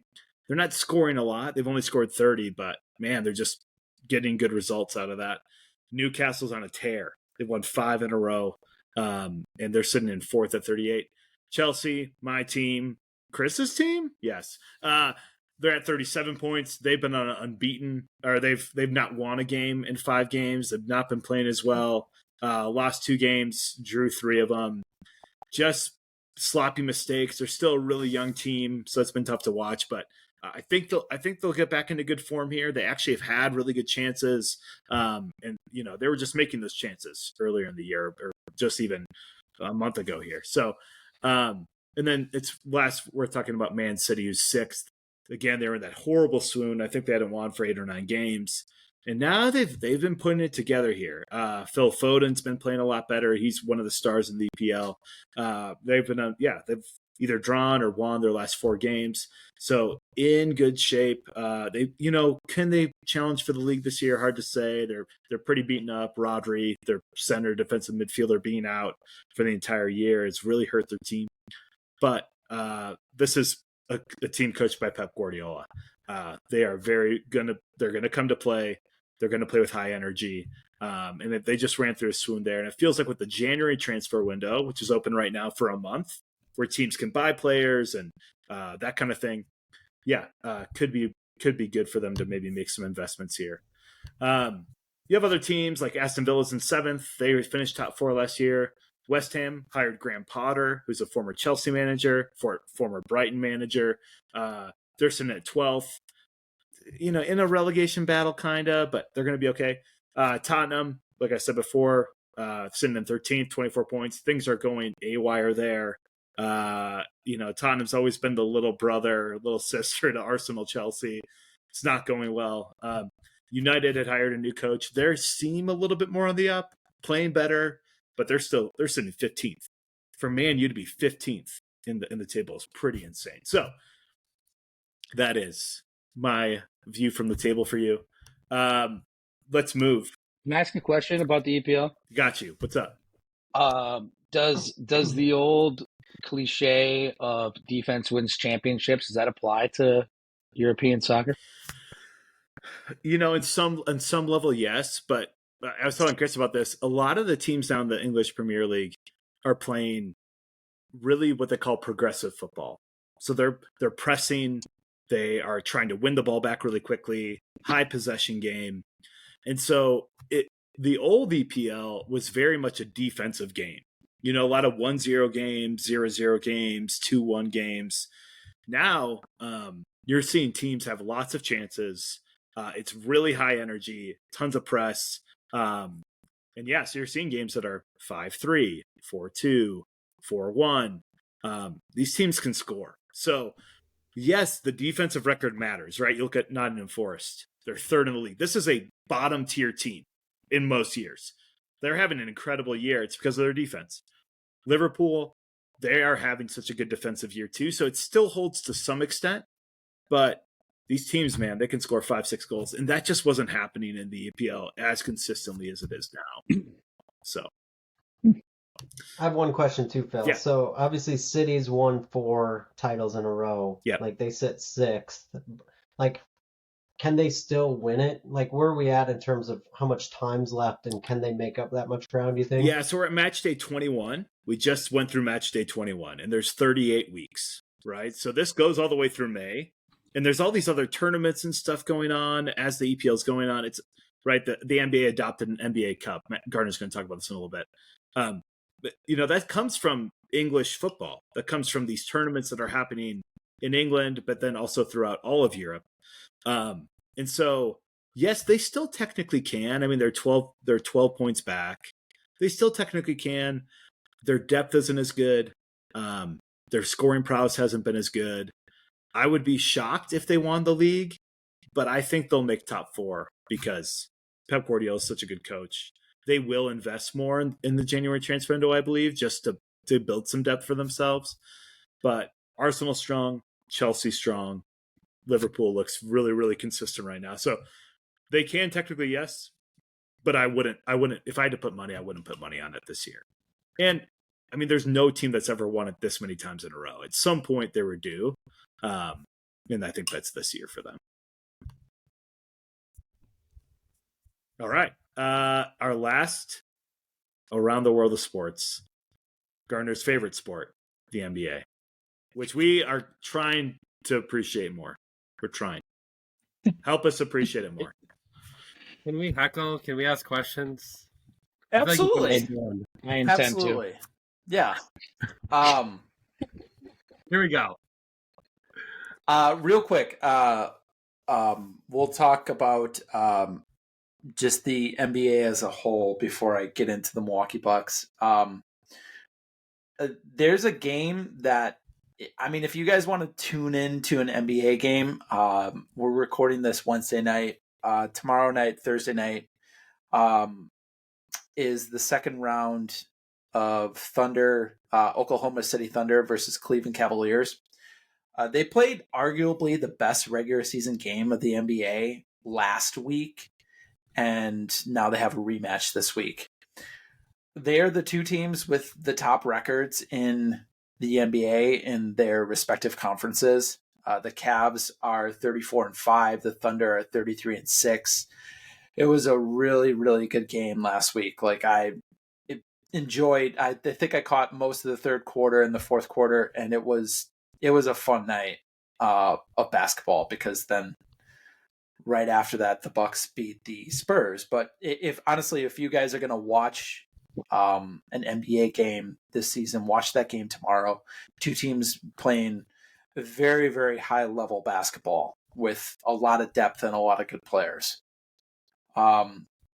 As for my Milwaukee Bucks, they blew out the Magic tonight and are sitting at fourth in the East right now at 22-17. I don't know. They're just old, man. They lack the consistency to perform at their best on a night-to-night basis. I still feel like they match up well against Cleveland and Boston in a playoff series. I think they would get blown off the court against the Knicks because they just don't really match up that well against Jalen Brunson and Karl Anthony Towns. They're 0-8 against the top three teams in the East right now, so not good, Bob. I don't know. We'll see. They're 20-9 since starting 2-8. I feel like they're closer to 20-9 than 2-8, but like I still don't know if they'll get out of the second round this year. The hope that I still have for this roster is that Giannis Antetokounmpo can be the best player in a series no matter who he's playing against. I don't care if he's playing against Nikola Jokic. He can still be the best player in that series. He's added the mid-range to his game this year. He's taking a career low in three-pointers. I think he's taking less than one three-pointer a game. But like he's hitting almost 50% of his shots from mid-range, and it's pull up twos, it's turnaround twos, it's little hook shots, push shots in the lane, it's fadeaways. It's kind of something that I've been hoping he would add for years now, and a lot of Bucks fans have been hoping he would add. So he is a pleasure to watch on a night-to-night basis, and him and Dame had it going tonight against the Magic, who just had zero of their players left to play, unfortunately. So I don't know. We'll see what happens with the Bucks the rest of the season. I'm still holding out hope, but hope is starting to dwindle a little bit. If the Bucks made a trade, what would you propose that trade look like? Honestly, it'd probably be moving Bobby Portis for somebody who is a little bit more versatile on the defensive end and isn't a black hole on offense in the way that he can be at times. I mean, he literally like when he is on the floor, he takes almost as many shots per minute as Dame Lillard does, which I don't need Bobby Portis doing that. Like, go stand in the corner, go run pick and roll and pick and pop, and that's what you should be doing. Like, he's just he has his good games and his bad games, and he's an energy guy, and the Milwaukee crowd loves him. But at the same time, I think that the Bucks would be better off with somebody else who's just better on defense, who can switch when the other team is running pick and roll. would you be okay with them packaging like a fan favorite, say like a Chris Middleton, Brooke Lopez, with Portis if they got more in return? Well, I mean, you can't give up both of your bigs. So it's just, there's been a lot of Jimmy Butler buzz out there for the Bucks in the Twitter sphere, which I would absolutely hate that if as a fan, because I don't like Jimmy Butler that much, and he's not a good enough shooter to pair with Giannis, who is just really, a non-shooter from three at this point. You need the paint to be more spread out and open for somebody like Giannis. I would love that kind of trade to come together for some kind of trade to come together for the Bucks, where you're giving up Connaughton and Portis, but I just don't really think it's out there. And the new rules that are in the NBA's collective bargaining agreement just completely limit what these teams who are way into the luxury tax or above the second apron, it completely limits what they can do as far as trades go. Like they have to take back less money, I think less money than what they give away. They can't take back more money in a trade. It's really, really limiting. And I think that you're not going to see as much movement in the trade market this year just because of that. It's kind of unfortunate, and sort of fortunate in a way too, because it kind of locks players into the deals that they sign with teams. It means that that players can't just sign a 4-year deal anymore and then 4-year max and ask out after year one. Like it's just kind of, I don't know. I think this new CBA is going to limit a lot of player movement in that fashion. That was a long-winded answer to a simple question. Apologies. I have a quick question about just the NBA as a whole. Do you think that they label too many players as superstars in the league? Yes. There are probably like 4, maybe 5 superstars. Who are they? Jokic, Giannis, Luka, and Wemba? Wemby. I mean, you got to put him Victor Luzbenyama has not won anything in his life yet, so I'm not ready to crown somebody who hasn't even been to the playoffs as a superstar at this point. SGA. You got to put SGA in there. SGA. I mean, yeah, probably, but Kevin Durant. How is Curry not make it out of the second round? Tatum. Kevin Durant is just a little bit old at this point. A couple years ago, I would have absolutely said yes, but he's not as available as he used to be. So unfortunately, superstar actually hasn't really been available that much. So superstar in your mind is related to playoff success. So even a guy like LaMelo Ball, who's having an incredible year, you couldn't label him a superstar because, what is the LaBelle like? Do you guys just see TikToks and Instagram reels and Twitter posts about LaMelo Ball? I don't get it. Because isn't social media how the NBA is followed? They have like the best social media. That's they have like kind the of best one of the social media things ever. The NBA. That's kind of one of the things is that you can follow the NBA nowadays without actually watching the games. You can just follow it on social media. If you followed it on social media, you would think that LaMelo Ball was one of the best players in the NBA. But like, I don't know, is he a top 20 player in the NBA? Does his team actually win? Because isn't he averaging like 30 points this year? Yeah. What is his team doing? Is his team has his team won more than 10 games? Nope. No, they're 8-28. Pretty good. I don't know if that's his fault in the NBA. You know, like I don't know. Okay, but like, is he a good stats bad team guy? Is he, Eric Bledsoe on the Suns? I think he's better than Eric Bledsoe.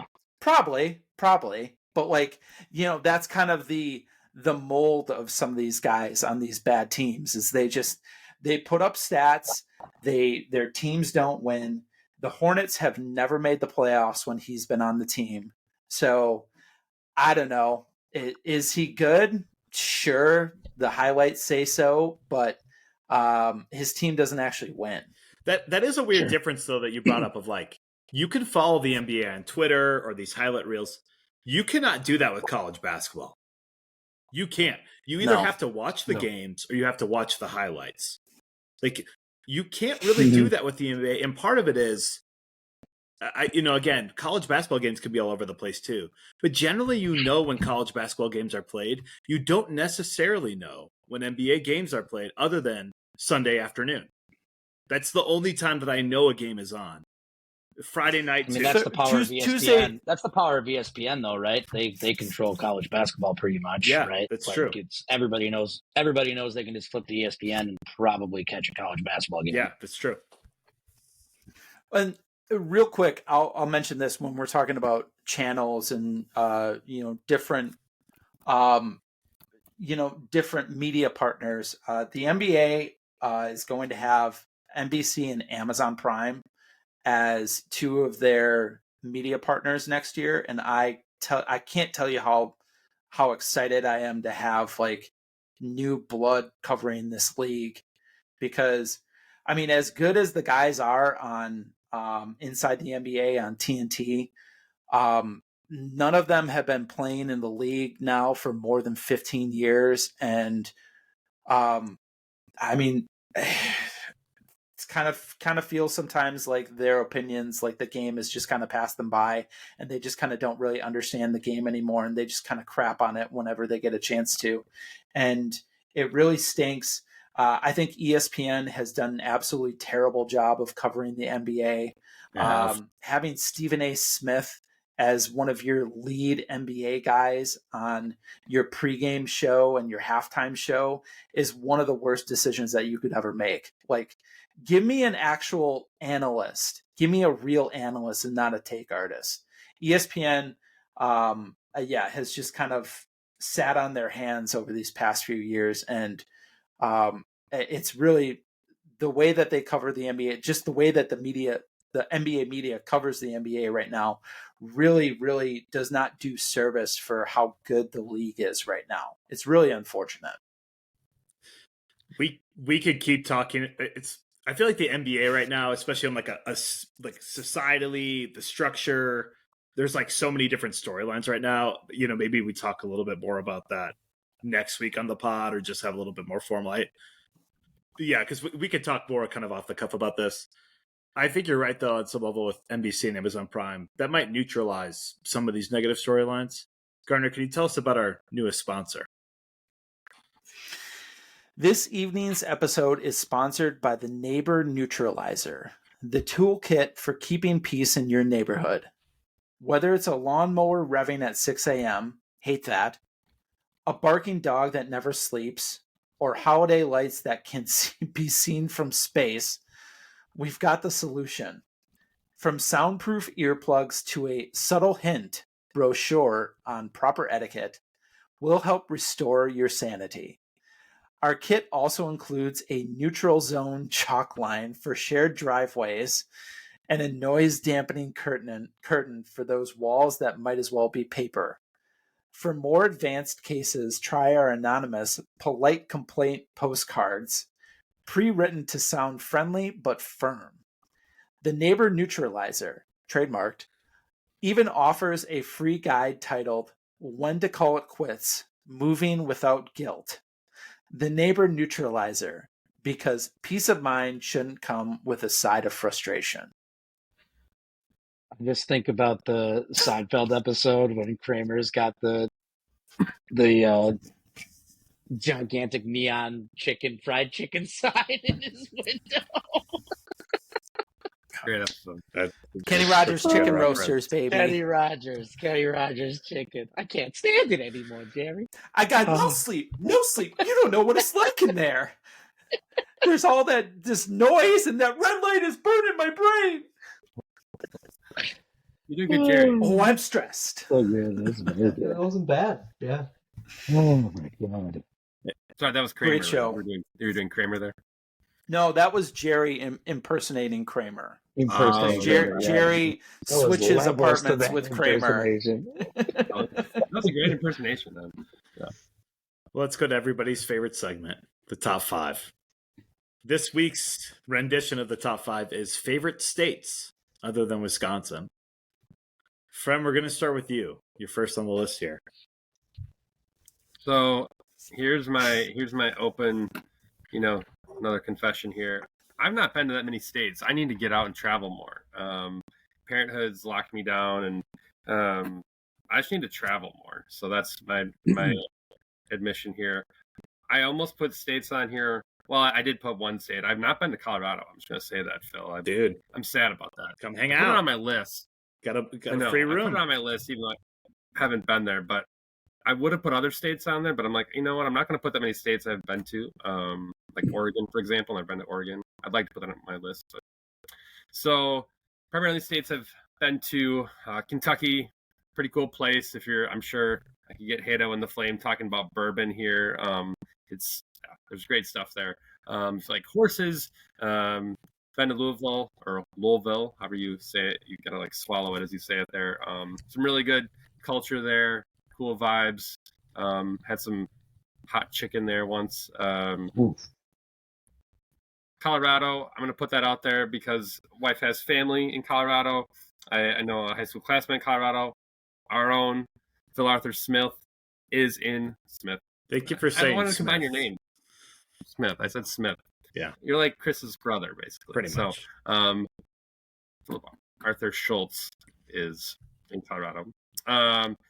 Texas, I think Texas is just fascinating because it's so huge. And there's so much different culture to Texas. You go down to San Antonio, you basically get like this Tex-Mex vibe. You go up into Arlington, Dallas area, Houston. There's just so many different areas. You go to West Texas, you're basically going into like desert land. So it's just a really fascinating state. And there's just, feeling like you're traveling almost to different states within a state. Then I go South Carolina, great beachfronts. I think a lot of popular places, Myrtle Beach, etc. Charleston, a lot of really cool places over there. The beachfront, cool Southern culture with the ocean as well. And then obviously, last but not least, my favorite, I would probably live here if it weren't for life circumstances, Minnesota. I think Minnesota is a great state. So I will make fun of the Vikings. I will always root against their sports teams, but I think it's a great state to live in. I think they have some really cool culture. Twin Cities, I think, is the best metro area in the Midwest, and I'll argue that. Even though I live in the Milwaukee area, I love Milwaukee. I think the Twin Cities is just far superior. St. Paul, Minneapolis, they have everything we have and more. And really cool culture. And there's just so much to Minnesota. I think people don't realize the Twin Cities is like the southern half of the state. Roster's already said it before, but there's some really special areas as you go up into northern Minnesota, Duluth, obviously, etc. Went to grad school in Minnesota in St. Cloud. There's a lot of cool culture in Minnesota. And people in Minnesota are generally nice. There's a whole Minnesota nice thing. A lot of kind, friendly people up there. And they have really good food, too. I won't say good cheese, but they make really good alcohol. They have really good food. It's where I've had a elk burger before. I don't see elk burgers in Wisconsin, but you go to Minnesota, they have an elk burger there. Fun stuff like that. Great culture, and yeah, definitely a place I'd move to in the Midwest if I had to move. Hayden. By the way, I saw Kentucky on your list, Brian, and I was like, oh man, I wish I would have put Kentucky on mine because I was just recently there on a work trip, and we got to visit Maker's Mark and Knob Creek, and it was a really, if you enjoy bourbon, then you already know Kentucky's awesome. Number 5 on my list is Florida. A little bit of bias here, mainly because I kind of have a place to go down there. I have a little nook, and my in-laws are very kind enough to let me come down there and stay whenever it is available and whenever I'm available. So that makes it a lot easier. Also, the only place I've ever spent time on the beach next to the ocean. It's the only time I've ever picnicked. That was a terrible thing to say. I've never picnicked on a beach, but it's the only time I've ever set up a chair and enjoyed the beach down in Florida. I'm going back there actually next week. I'll be in Florida Thursday through Sunday playing a little bit of golf with one of my buddies. So I'm looking forward to that trip. Great food down in Florida too. I love seafood. Tennessee. Julia and I went to Memphis on just one of our yearly trips that we take, and had a really, really good time downtown.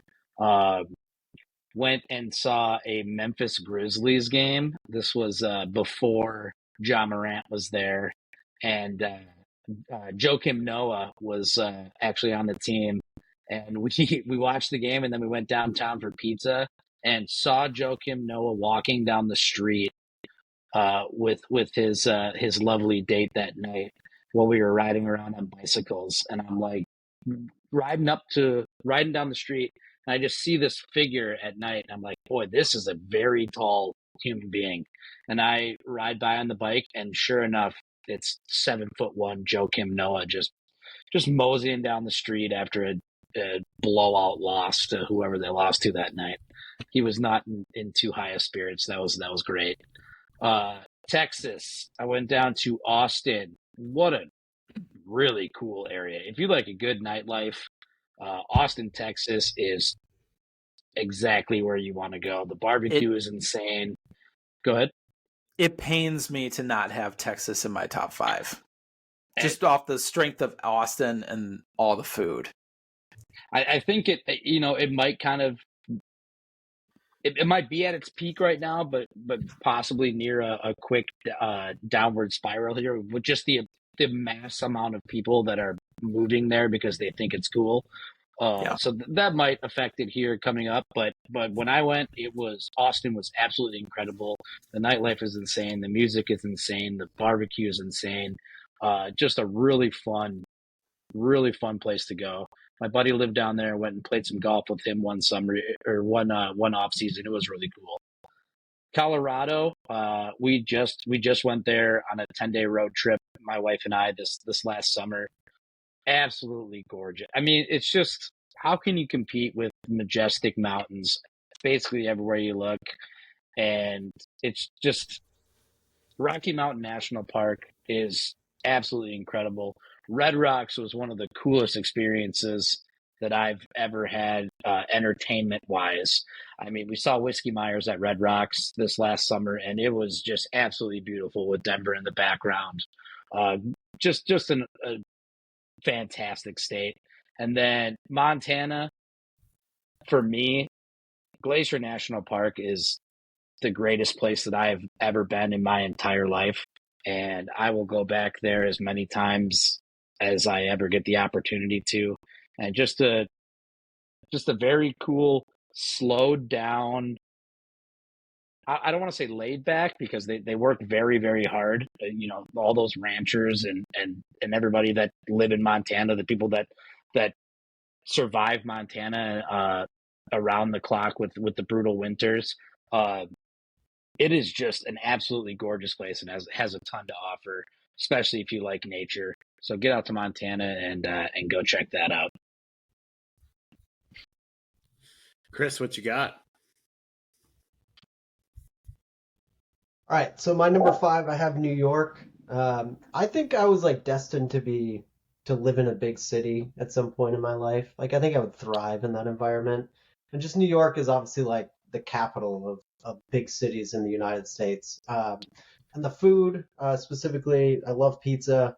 You could go somewhere different every day and get great food. And there's just so much to do there. So big city vibes with number 5. Number 4, Oregon, kind of a different vibe. When we were on our honeymoon, we went to Crater Lake National Park, and that was one of the coolest places I've ever been to. And just the views, just the scenery in Oregon, and it's just like it's a slower, sort of just chill vibe. That was really unique, and I like that. 3, Colorado. My aunt lived there pretty much my whole life. Got to visit a few times. Like you're talking about Hayden, Red Rocks. I've been to a couple of Broncos games, Nuggets games, like just Denver in itself. But like I said, the views, like anywhere you look, the views are incredible. Bill, I don't know if that ever goes away, but every time I'm there, I'm like, man, it's just awesome. 2 is North Carolina. I love NASCAR. I love racing. That's the birthplace of it. There's a lot of short tracks there. There's a lot of like museums. It's like that's where racing was basically founded. Um, so I love North Carolina. I would love to go and spend more time there and really just take all that in terms of the history standpoint. Number one, Washington. When I was a kid, the Seattle Supersonics were my favorite team. I used to just love when they do like the panorama view of the city of Seattle. It was like a place I just always wanted to go to. And when we finally went, I loved Seattle. Um, that's right on basically like the ocean there, with the Puget Sound, and just the different, like it's a very different vibe in the Pacific Northwest. But being able to go on the Space Needle and Mount Rainier and all that, I mean, just the West Coast is really cool. I have not spent as much time on the East Coast, so that's my goal moving forward. Mount Rainier is beautiful. Washington would be higher on my list if they had Quick Trip. They have the sketchiest convenience store and gas stations out there Yeah, that's true. of any state that I've ever been to. And the cost of living's out of control. Oh, It's for sure.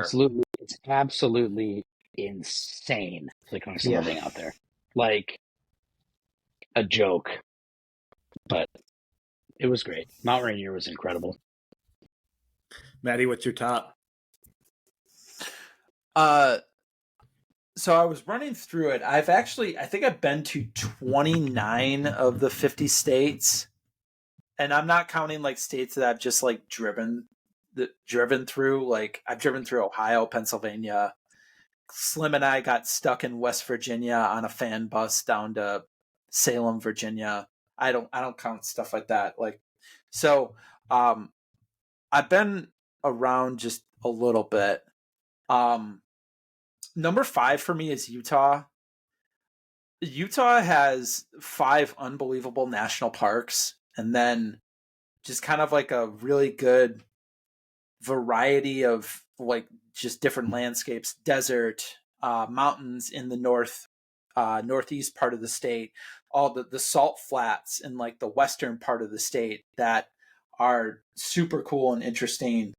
Salt Lake City, Park City, Ogden, Logan, some really just like cool, interesting towns and cities to go to. So, and one of my favorite national parks, Zion National Park, it's over visited and kind of a little bit overrated in some ways, but some of the most stunning, unbelievable views that you will see in any of the national parks in the U.S. Show of hands here. Who has actually been to Hawaii? Okay, nobody. Nobody's been to Hawaii. I'm going this summer. Hawaii will be okay. Hawaii's going to be in your top 5. It's I will guarantee it. If it's not in your top 5 after you go, then perhaps you didn't go to the right islands.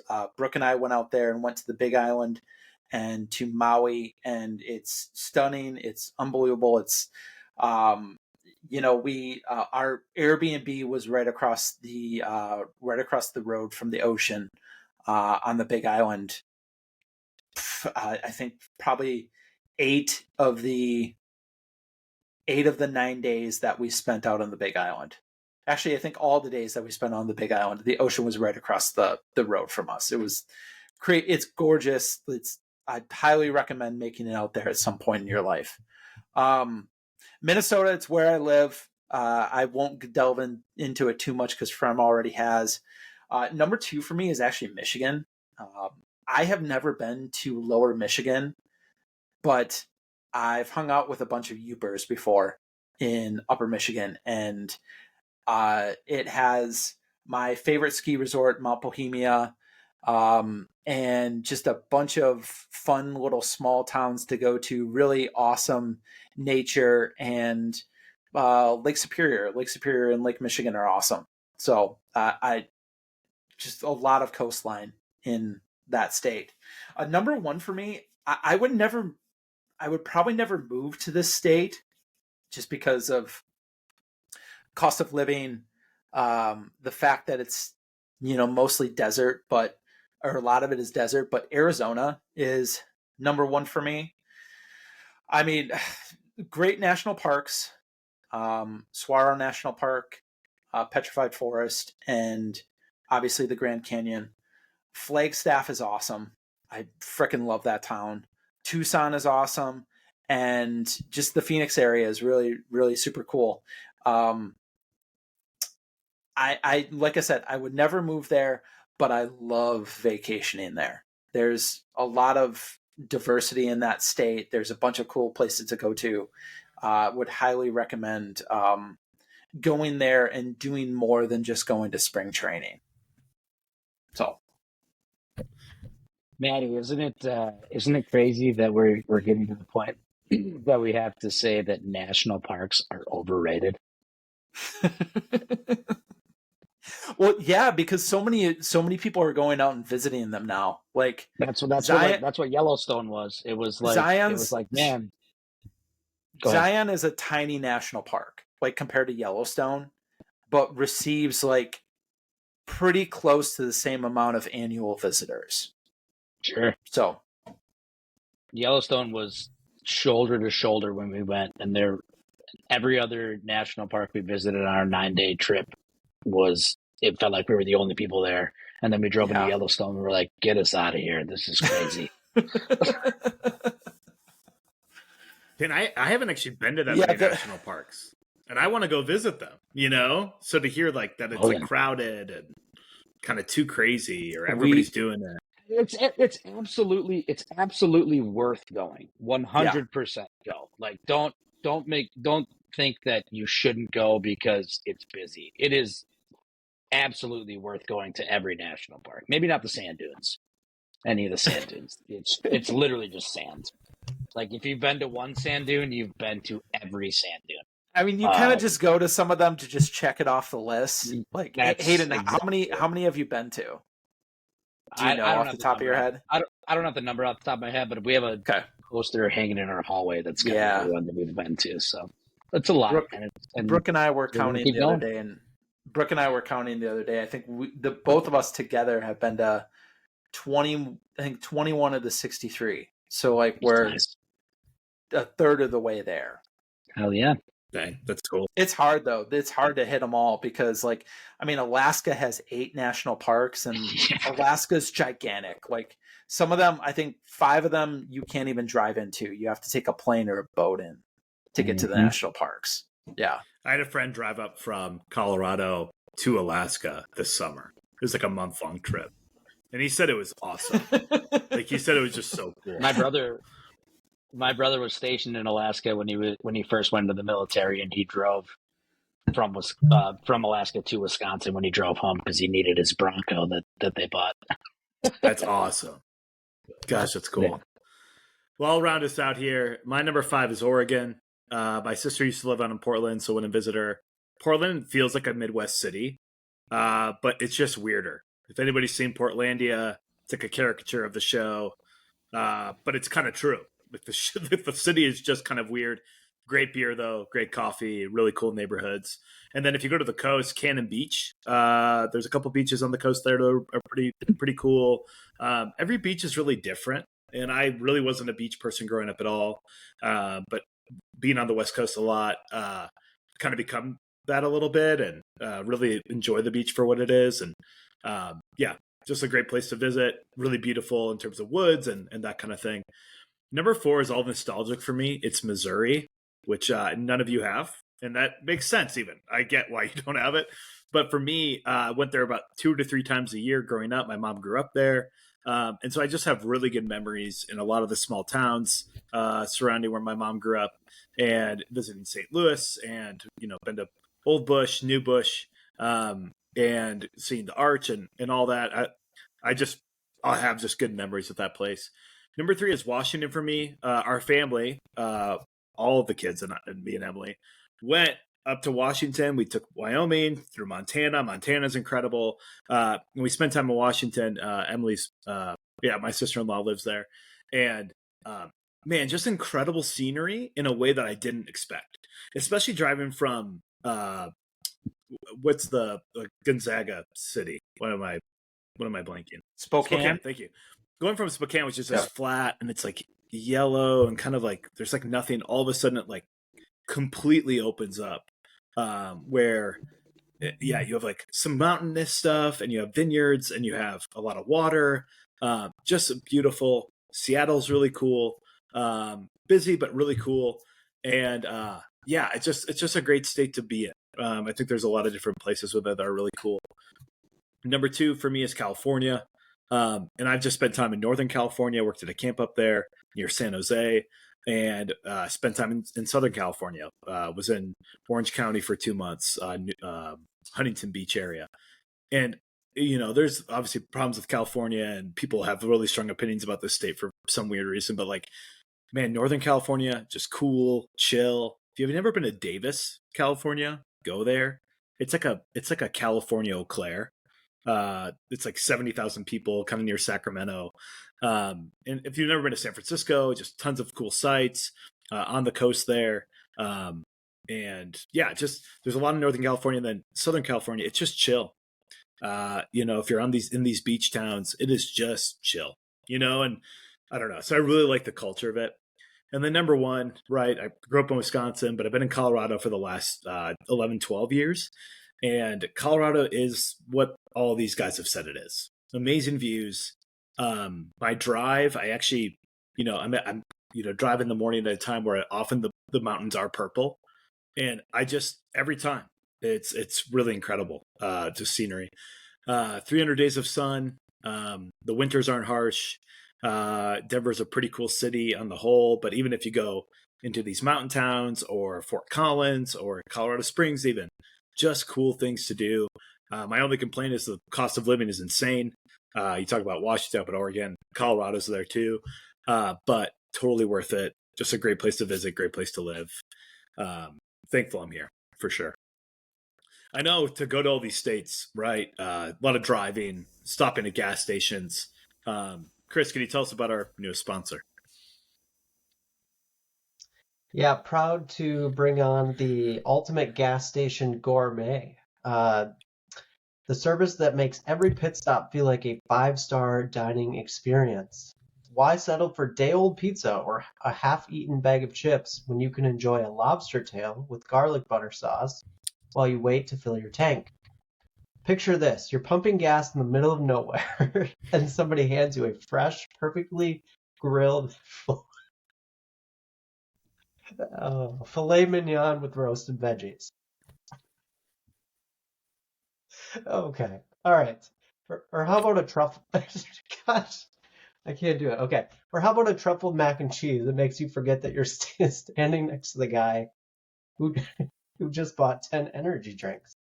The Ultimate Gas Station Gourmet is here to turn your road trip into a culinary adventure.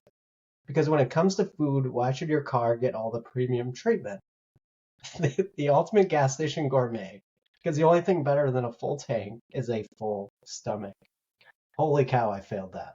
I love how you just banged yourself on that one. I mean, this like makes sense for you, Chris, though. Quick Trip is your gourmet. That is what you do. It really is. It really is. It really is. I just couldn't do it. I couldn't do it. I don't know why. Did you grow up across the street from a Quick Trip? 100%. Dean and I both did, basically. That's what I thought. Man, that's awesome. Oh yeah, it's getting remodeled right now. Did you know that, Chris? No, again, I feel like it was just remodeled. It's expanding. They're making the building bigger. Okay. It's horrendous. It's the worst parking lot in the history of parking lots, and it's even worse during the construction. But it's still there. That's the one nitpick that I have with Quick Trip, especially the older Quick Trips or the Quick Trips that like moved into a building that was something else previously. It's just the parking lot situations are just, man, they're horrendous. Literally terrible. It's like 11 stalls, maybe. And it's like, all right, cool. You got a billion of these in this state. Let's make the parking. There's like no traffic flow. Like nobody knows where to go or how to get out. Or it's weird sometimes. Maybe. I appreciate all your go for it. Well, maybe you get the gourmet, but you also get a lot of direction from a parking attendant. Right. That maybe is the next step for gas stations. Yeah, I was gonna say I appreciate all you professionals that can do the ad reads, and then I just can't handle the gourmet gas station for some The reason. filet mignon would have got me It's too, like the, man. the fact that you like come up with or that you like generate them and then And you just still you laugh it off. struggle No. through it. It's so I good. didn't really read this one all the way through, and I couldn't do it. So good. Hey, well, thank you for listening. You can find us on Spotify, Apple Music, iHeartRadio, Amazon Music. Is it Amazon Music? Yeah. And YouTube, which I don't know if we figured out the video yet, but you can find our audio on there. Thank you so much for listening. Unfortunately, we can't say Go Pack Go this upcoming week, but we can say Go Bucky, down with Ohio State. Anything else you want to add? Go Bucks. Go Bucks. Thank you for listening. We'll see you guys next time.